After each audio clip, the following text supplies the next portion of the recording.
초창기 선교사들은 비행기가 없어서 배를 타고 선교지로 떠났습니다. 그래서 몇 달이 걸려서 선교지까지 가곤 했습니다. 호주에서 오랜 여행 끝에 부산에 도착한 부산 최초의 선교사 헨리 데이비스 선교사. 그분은 오랜 여행 끝에 인천에 도착하고 인천에서 또 부산까지 긴 시간 동안에 걸어서 왔습니다. 오다가 너무 지치고 힘들어 병이 들었습니다. 그리고 도착하는 4월 5일 날 바로 그날 너무너무 피곤하고 힘들어 그는 그 생명을 주님 앞에 바치고 말았습니다. 선교를 펼치기도 전에 그는 도착하는 날 돌아가셨습니다. 선교는 바로 보냄받은 사람들이 보냄받은 곳으로 가는 것, 그게 선교입니다. 그곳이 아무리 멀어도 가야 합니다. 아무리 힘들어도 가야 합니다. 그것이 바로 선교입니다. 이 선교는 하나님이 제일 먼저 시작하신 일입니다. 죄악에 빠져 죽게 된 우리 인간을 구원하시기 위하여 독생자 예수 그리스도를 보내셨습니다. 그래서 오늘의 말씀은 이렇게 시작합니다.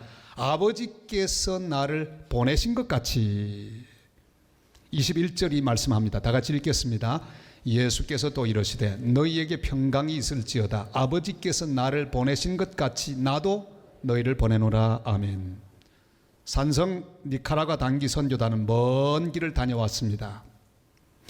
그러나 좀 피곤하기는 해도 예수님 오신 것하고 비하면 아무것도 아닙니다. 주님은 하늘 보좌를 다 버리셨습니다. 그리고 하나님이 사람이 되셔서 오셨습니다. 얼마나 멀리 오셨을까요? 선교지에서 예배를 드리다가 물어보았습니다. 그랬더니 한 대원이 아마 몇 억 광년쯤은 될걸요 그랬습니다. 일리가 있는 대답이었습니다. 그렇습니다. 멀리 오셨습니다. 모든 걸 다 버리고 내려오셨습니다. 그러나 우리는 선교지에 갔지만 버린 것 하나도 없습니다. 그저 우리의 있던 자리 잠깐 떠나서 10일 만에 다시 돌아와서 자기 자리로 다 돌아갔습니다. 잃어버린 것 하나도 없습니다. 시차가 좀 생겨서 약간 몽롱할 뿐이지 전혀 문제가 없습니다. 하나님은 세상을 너무도 사랑하셔서 아들을 보내셨습니다. 예수님은 바로 그걸 너무나 잘 아셨습니다. 이번 선교 여행에서 보냄받은 예수님의 마음을 묵상하면서 우리는 은혜를 받았습니다. 예수님은 아버지께서 보내셔서 순종하는 가운데 이 땅에 오셨습니다. 이것은 하나님의 놀라운 사랑이요 또한 은혜입니다.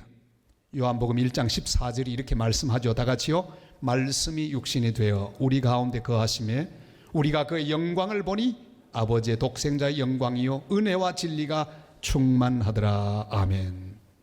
아들을 우리를 위하여 보내신 놀라운 하나님의 사랑을 오늘 다시 우리는 하나님께 찬양해야 할 것입니다. 아버지께 순종하여 멀고 먼 이 땅, 낮고 천한 이 땅에 사람 되어 오신 주님을 찬양하고 감사하는 복된 성도들이 다 되시기를 주님의 이름으로 축원합니다. 아버지께서 예수님을 세상에 보내신 것 같이 또한 제자들을 보내시며 말씀하십니다. 나도 너희를 보내노라 말씀하셨습니다. 제자들을 보내시는 주님은 오늘 우리도 보내십니다. 모든 그리스도인들을 이 땅 가운데로 보내십니다.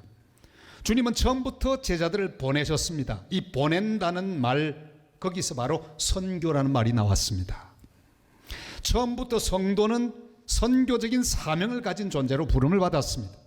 처음부터 교회는 선교적인 공동체로서 세상에 세우셨습니다. 신학자 에밀 브룬너의 말대로 불은 불타오름으로 존재하듯이 교회는 선교함으로 존재한다 그랬습니다. 그래서 교회는 땅끝까지 가야 합니다. 성도는 땅끝까지라도 가서 복음을 전해야 합니다. 멀어도 가야 합니다. 힘들어도 가야 합니다. 죽어도 가야 합니다. 아파도 가야 합니다. 멀미가 나도 가야 합니다. 왜요? 우리에게 복음을 전해주신 선교사들도 그렇게 오셨기 때문입니다. 먼 길마다 않고 땅끝까지 와서 복음을 전해준 그들이 있었기에 우리가 구원을 받았고 복음을 받게 된 것을 우리는 기억해야 합니다. 주님이 주신 마지막 명령이자 가장 시급한 명령은 바로 마태복음 28장 19절로 20절 말씀, 그리스도의 지상명령이죠. 같이 읽습니다. 그러므로 너희는 가서 모든 민족을 제자로 삼아 아버지와 아들과 성령의 이름으로 세례를 베풀고 내가 너희에게 분부한 모든 것을 가르쳐 지키게 하라. 볼지어다 내가 세상 끝날까지 너희와 항상 함께 있으리라 하시니라. 아멘.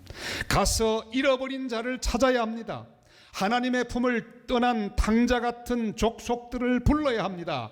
그래서 교회는 처음부터 잃어버린 자를 찾아 구원하기 위해 보냄을 받은 선교 공동체인 것을 우리는 기억해야 합니다.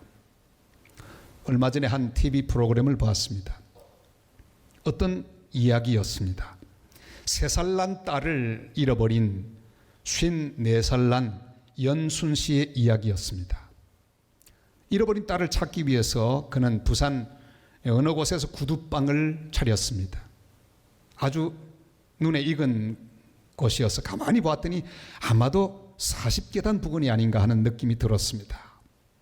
딸은 다리에 흉터가 있었습니다. 어릴 때 잃어버린 그 딸 찾기 위해서 전단지를 여러 곳에 뿌렸습니다. 평생을 그곳에서 구두를 수리합니다. 딸을 위해 돈을 벌었습니다. 딸을 위해 집을 지었습니다. 50년을 기다리면서 딸인 듯 하는 사람들을 만나서 또한 조사하고 DNA 유전자 검사를 해서 자기 딸인지 아닌지를 밝힙니다. 번번이 자기 딸이 아닙니다. 최근에도 아주 흡사한 한 여자를 만나서 조사해 보았더니 결과가 역시 자기 딸이 아닌 걸로 나왔습니다. 그는 마지막에 절규합니다. 우리 성옥이 어딨노? 기자가 그에게 물었습니다. 언제까지 구두방 할 것입니까? 그는 대답합니다. 찾을 때까지 할 것입니다. 아니, 찾을 때까지 안 죽을 것입니다. 그걸 보는 제 목이 메어져 왔습니다. 주님은 바로 우리를 이 세상에 잃어버린 하나님의 자녀들을 찾으러 보내셨기 때문입니다. 전도보다 귀한 것은 없습니다. 선교보다 더 시급한 것은 없습니다. 우리 인생의 모든 것은 잃어버린 하나님의 자녀들을 찾기 위하여 준비된 것입니다. 우리의 건강도, 우리의 물질도, 우리의 지식도, 우리의 직장도 따지고 보면 잃어버린 하나님의 자녀들을 찾기 위하여 선교적인 목적으로 하나님 우리에게 주셨다고 하는 것을 고백하며 잃어버린 하나님 자녀를 찾아 나서는 복된 하나님의 사람들이 되시기를 바랍니다. 그래서 주님은 우리를 향해 오늘도 말씀하십니다. 나도 너희를 보내노라 말씀하십니다. 그런데 주님께서 우리를 보내면서 그냥 보내지 않고 성령을 주셨습니다. 그래서 말씀하십니다. 성령을 받으라. 22절 말씀을 다 같이 읽겠습니다. 이 말씀을 하시고 그들을 향하사 숨을 내쉬며 이르시되 성령을 받으라. 사도행전 1장 8절에도 이렇게 말씀하십니다. 다 같이요. 오직 성령이 너에게 임하시면 너희가 권능을 받고 예루살렘과 온 유대와 사마리아와 땅끝까지 이르러 내 증인이 되리라 하시니라. 아멘. 성령은 교회와 성도들이 전도하고 선교할 수 있도록 능력을 더해 주십니다. 선교하는 성도들에게 특별한 은혜와 능력을 더해 주십니다. 지난 3월 22일 수요일 날 출발을 해야 되는데 그 전날 살 물건이 좀 있어서 국제시장을 갔습니다. 한참 돌아다니는데 갑자기 전화가 왔습니다. 부목사님에게 전화가 왔습니다. 목사님, 한 성도가 지금 입원했는데 수술이 잘못돼서 막 출혈을 하고 있습니다. 어떻게 하면 좋습니까? 목사님, 어떻게 하면 좋습니까? 저는 바로 그 성도에게 전화를 걸었습니다. 국제시장 컴컴한 곳에서 그 성도를 위하여 기도했습니다. 이제 내일 떠나야 되는데 그렇게 급한 성도를 두고 떠나려고 하니까 너무너무 마음이 안타까웠습니다. 간절히 기도했습니다. 주님, 치료해 주시옵소서. 깨끗이 고쳐주옵소서. 저녁 8시였는데 집에 돌아왔습니다. 9시가 되었습니다. 그런데 제 핸드폰에 문자가 이렇게 찍혀 있었습니다. 샬롬 목사님, 기적이 일어났습니다. 뚫렸던 외벽에 출혈이 막혀 피검사 결과가 정상으로 돌아왔습니다. 응답하신 하나님 감사합니다. 기도해 주셔서 고맙습니다. 니카라가 선교 강건하게 다녀오세요. 선교 가운데 주님이 늘 함께 하시길 기도합니다. 할렐루야. 재수술하려고 왔던 의사가 깜짝 놀란 결과, 검사 결과를 보고 물었더랍니다. 글쎄 그동안 뭘 했습니까? 혹시 기도하셨습니까? 그랬어요. 그 의사께서 어떻게 하셨는지 모르겠어요. 사랑하는 성도 여러분, 니카라과에 도착해서 1, 2, 3, 4교회를 돌아보면서 집회를 했습니다. 말씀을 전하고 또한 저녁에는 전도 집회를 하는데 전혀 피곤하지 않도록 우리를 붙들어 주셨습니다. 성령께서 도와주셨습니다. 벌써 한 2년 동안 사용하지 않았던 스페인어로 설교를 해야 하는데 성령께서 제 혀를 풀어주셨습니다. 그리고 물 흘러가듯이 말씀을 증거하도록 도와주셨습니다. 모든 대원들이 온몸을 다 들여 섬기고 그들을 축복할 때 수백 명의 영혼들이 주님께 돌아왔습니다. 성령이 임하면 모든 성도와 교회는 전도하고 선교하게 되어 있습니다. 선교하면 성령께서 붙들어 주셔서 놀랍게 사용하여 주시고 붙잡아 주십니다. 성령 충만하여 계속해서 선교하는 복된 교회, 복된 성도들 다 되시기를 주님의 이름으로 축원합니다. 모든 제자들이 부활의 주님을 만나고 선교적 사명을 받고 막 뜨거워져 있는데 도마는 그 자리에 없었습니다. 이게 문제입니다. 돌아와서 제자들의 놀라운 말을 듣고 그는 못 믿겠노라 그렇게 대답했습니다. 믿을 수 없다고 말합니다. 25절 말씀을 다 같이 읽겠습니다. 다른 제자들이 그에게 이르되 우리가 주를 보았노라 하니 도마가 이르되 내가 그의 손에 못자국을 보며 내 손가락을 그 못자국에 넣으며 내 손을 그 옆구리에 넣어보지 않고는 믿지 아니하겠노라 하니라. 아멘. 오늘날에도 도마형 성도는 있습니다. 남들이 다 은혜 받는데 자기는 쏙 빠져 있습니다. 남들은 다 하나님 기뻐하는 일 하려고 힘쓰는데 자기는 쏙 빠져 있습니다. 그 자리에 없습니다. 들쑥날쑥하며 중요한 시간에 도마처럼 빠집니다. 남들은 선교적 사명으로 뜨거운데 자기는 의심만 합니다. 그래서 말합니다. 못 믿겠노라. 우리는 우리의 믿음을 점검해야 합니다. 남들은 지금 보냄받고 있는데 못 믿겠노라 라고 말하는 사람이 있습니다. 우리는 자신을 살펴야 합니다. 도마형 성도가 오늘날에도 존재한다는 사실을 기억해야 합니다. 인천에서 우리가 탄 비행기가 이륙을 준비하고 있었습니다. 그런데 눈이 왔습니다. 눈이 많이 왔어요. 활주로가 얼어붙었습니다. 비행기가 뜨지를 못하고 있습니다. 1시간이나 연발했습니다. 그 얼어붙은 눈을 활주로에서 다 치운 후에야 비행기는 가까스로 이륙할 수 있었습니다. 주님은 우리가 믿음으로 이륙하기를 원합니다. 우리 믿음은 그저 비행기가 이 활주로에 가만히 있는 것으로 만족해서는 안 됩니다. 비행기는 하늘로 날아가기 위하여 준비된 물건입니다. 성도는 바로 사명을 받고 땅끝까지 보냄받기 위하여 세워진 선교적인 존재입니다. 잘못하면 그냥 가만히 예배만 드리고 그것으로 만족하는 성도가 될 가능성이 아주 높습니다. 그래서 도마형 신자에게 주님은 다가오셔서 말씀하십니다. 27절 말씀 다 같이요. 도마에게 이르시되 네 손가락을 이리 내밀어 내 손을 보고 네 손을 내밀어 내 옆구리를 넣어보라. 그리하여 믿음 없는 자가 되지 말고 믿는 자가 되라. 아멘. 성령 충만하여 선교하는 사람이 되라고 말씀하십니다. 보냄받은 자가 되라고 말씀하십니다. 우리가 의심할까 봐 이번 마사야 전도 집회에서 분명한 증거를 보여주셨습니다. 수백 명의 영혼이 주님께로 돌아왔습니다. 그리고 병든 자들이 고침을 받았습니다. 놀라운 것은 휠체어에 앉은 자가 일어나 집으로 돌아갔다는 사실. 목발 짚고 온 자가 목발을 들고 걸어갔습니다. 너무나 생생한 모습을 보았습니다.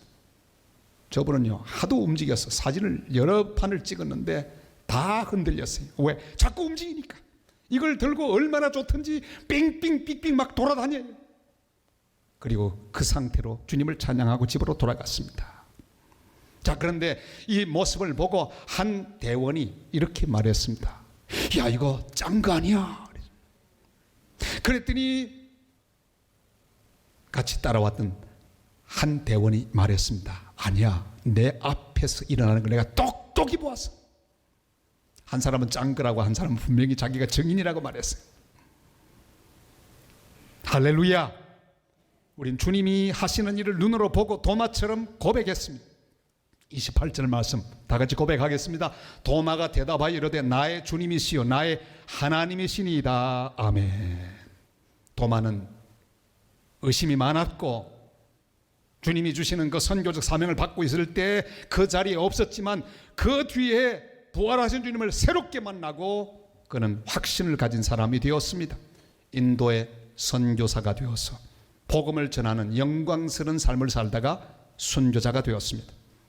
이 세상에 아직도 16,500종족이 살고 있는데 아직도 7,000 종족이 복음을 한 번도 듣지 못하고 있습니다.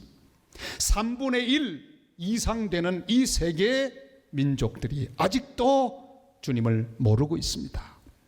그래서 주님 우리를 보냈습니다. 나도 너희를 보내노라. 모든 의심과 망설임을 버리고 주님이 보냄받은 자로서 땅끝까지 복음을 전하실 수 있기를 바랍니다. 가든지 보내든지 기도를 보내든지 물질을 보내든지 사람을 보내든지 내가 가든지 교회를 세우든지 보냄받은 성도로 살아가는 복된 성도들 다 되시기를 주님의 이름으로 축원합니다. 도마처럼 모든 의심을 버리고 들쑥날쑥하지 말고 오늘 부활의 주님을 다시 만나고 보냄받아 성령과 함께 복음을 전파하고 가르치고 고치는 성도와 교회가 되시기를 바랍니다. 무엇이든지 의심하는 도마형 성도의 한계를 뛰어넘어야 합니다. 주님은 말씀합니다. 29절 말씀 다 같이요.